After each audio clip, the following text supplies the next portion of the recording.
In this video, we will discuss the very important discussion on algorithm analysis, that is asymptotic notations. Okay, in the previous video, we had discussed that the analysis framework of analysis of algorithms depends on the order of growth of its basic operations count. So when we want to gauge or measure the order of growth of this basic operations count, okay, some notations we require.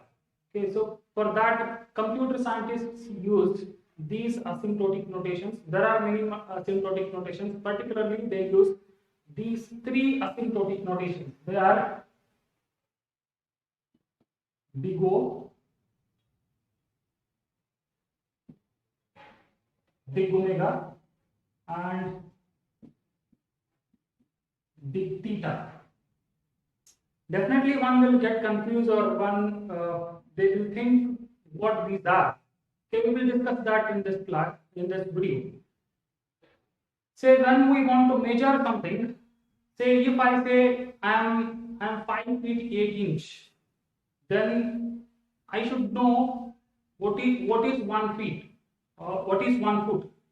So only after knowing 1 foot, we can say something is this much height or this much length. So that only after comparing that with some basic things, then only we will come to know, or we can measure something, whatever it is. So the basic units should be known. And we have already said that we cannot use the standard units of time to measure the time complexity of the algorithm. Then which units we should use? So these notations will tell how we can use some comparison to tell something is like this, that something is this much, that this much, we should know how to say this. So this is the reason we use these kind of notations. So in our discussion, we use two functions, say t of n and g of n, which are some functions of, say, these n will represent the natural number. Okay, where this p of n is the function representing the order of growth of basic operations count, that is c of n, and g of n is some standard function, assume this case. So before going for formal definition of these three, let me introduce those.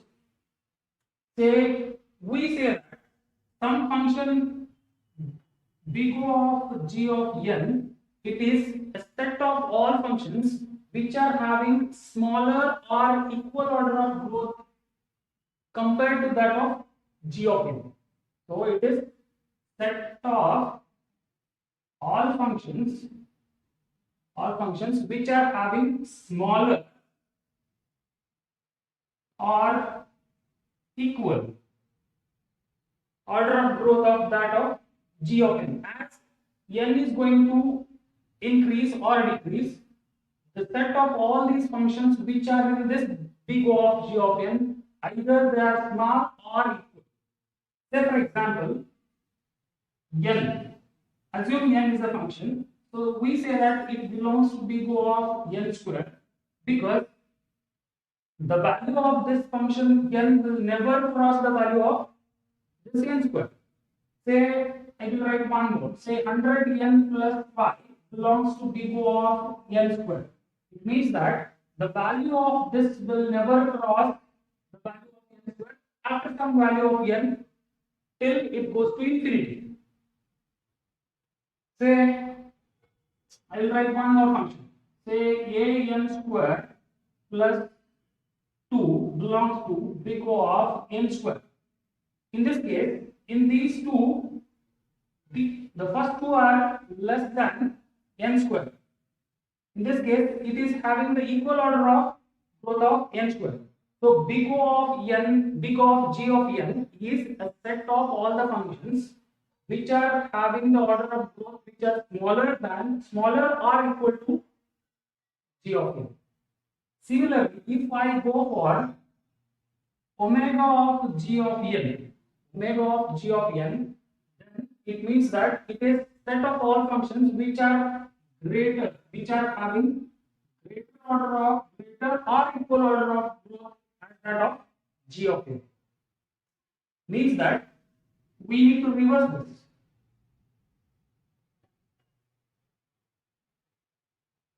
Say the value of n square will never go below the value of n.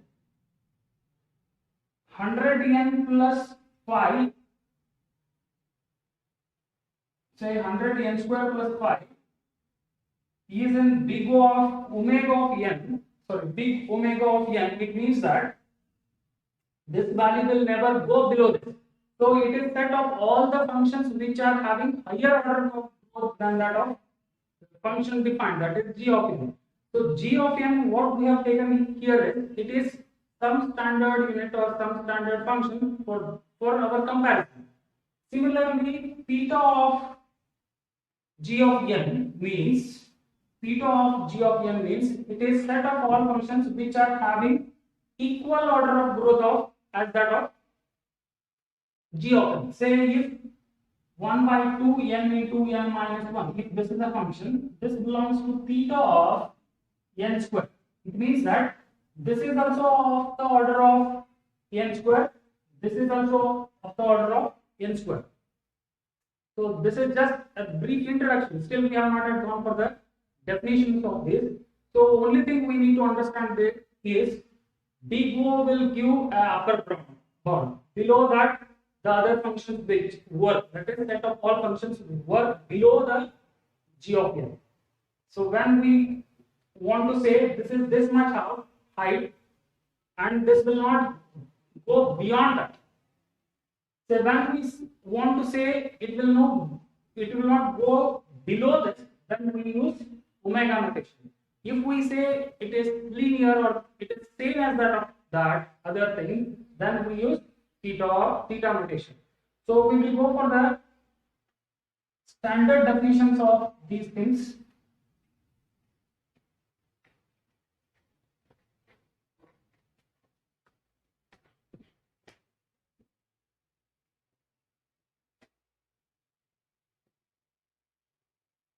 We say that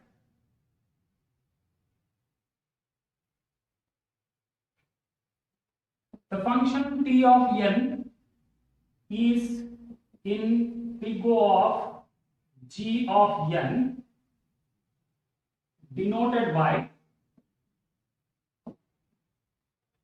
t of n belongs to big O of g of n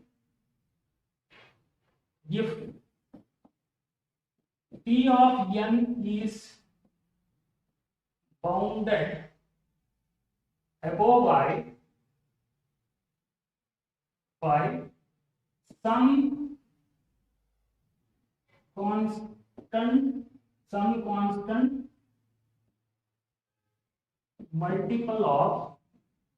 multiple of g of n for some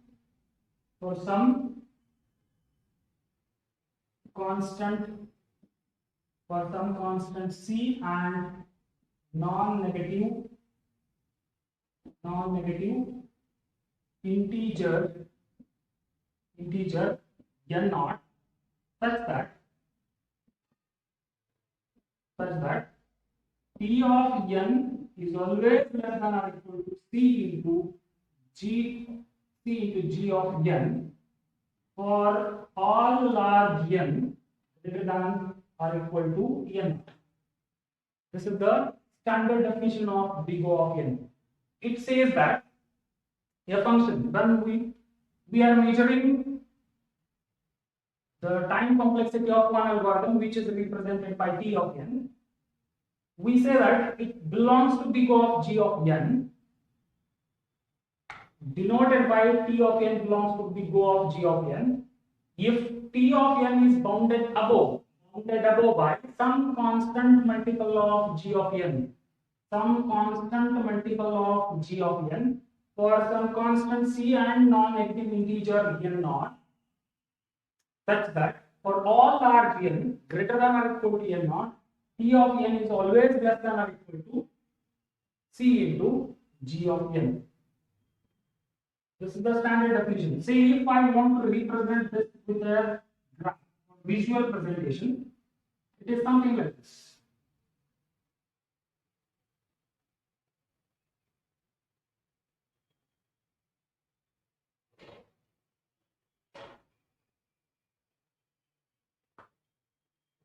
Say the above line is C into G of n, assume this, and the below line is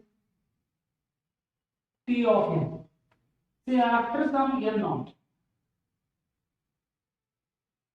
say after some this value of n naught, say if this x-axis represents n, as the value of n is increasing, as n goes to infinity, this the curve which is represented by T of n will never go beyond or will never cross the value of C into G of n. So this C into G of n is giving us the upper bound. Before n naught it may go beyond that, but after n naught it will never cross that. It will never cross that. So this will give the upper bound. T of n will never go beyond C into G of n. So if we want to represent the worst case efficiency of the algorithm, then we can represent big O notation. We can represent big O notation. Say for example, we have taken 100n plus 5 belongs to, say it is always less than or equal to 100n plus 5 for some value of n. Say it is 105 n. So it means that here C is equal to 105 and n naught is equal to 1. So after this value, the value of this will never go beyond that. It will never go beyond that. We can say like this. So this is the definition of big O. Okay, never get confused. It gives the upper bound. This is the very simple thing we can remember. It will give the upper bound. The function will never go beyond this. So we will go for the second notation, that is big omega.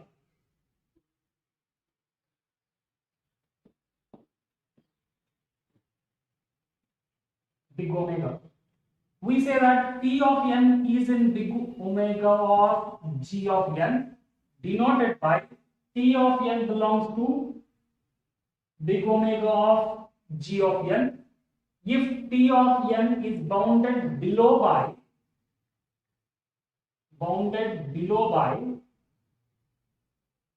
some constant multiple of G of n, some constant multiple of G of n for some constant C and non-integer n naught, such that T of n is always greater than or equal to C into G of n for all values of n greater than or equal to n naught. Say here, it means that it gives the lower bound. So our T of n, which is the complexity of the algorithm, okay, that will never go below this. Will never go below this. That is, this means G of n. So here the above curve is represented by T of n, and the below curve is represented by G of n. So the above curve will never go below this. G of n is a measure which will which is telling us that your curve will never go below me. Okay, so we can use this notation when we are telling the best case efficiency of the algorithm. When we are telling best case efficiency of the algorithm, we can say like this. So this will become reversed here. For different values of C and n, don't bother about this now, but just understand when we are using the big omega notation. Say when we want to say the complexity of some algorithm is never never go below this, that this is G of n. That is big omega of G of n. Similarly, the third one is theta notation. That is theta notation.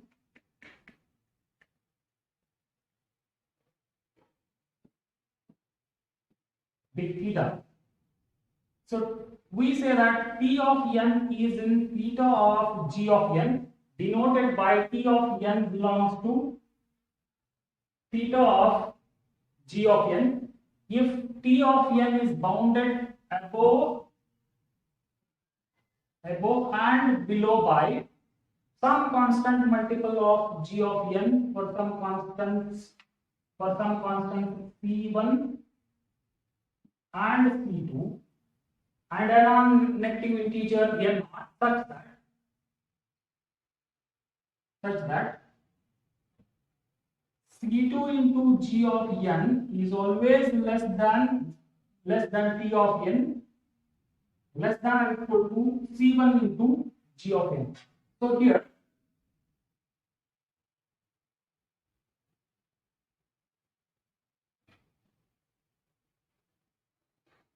if we want to represent it with some graphical notation, c1 into g of n is always above than g of n, and c2 into g of n is always less than t of n. So t of n is bounded above and below by some constant multiple of g of n. Means, and also it means that this bond is very tighter. It is this t will never come like this, or it will never go like that. Never go above and never go below this. So it means that the order of growth of t of n is always almost equal to that of the order of growth of g of n. Then we use theta notation. So we can use theta notation both for omega as well as big O, but only when the bond is tighter. When the bond is tighter, then only we can use theta notation. Okay, so this will give whenever we are telling the average case efficiency of the algorithm, then we use theta notation. Thank you.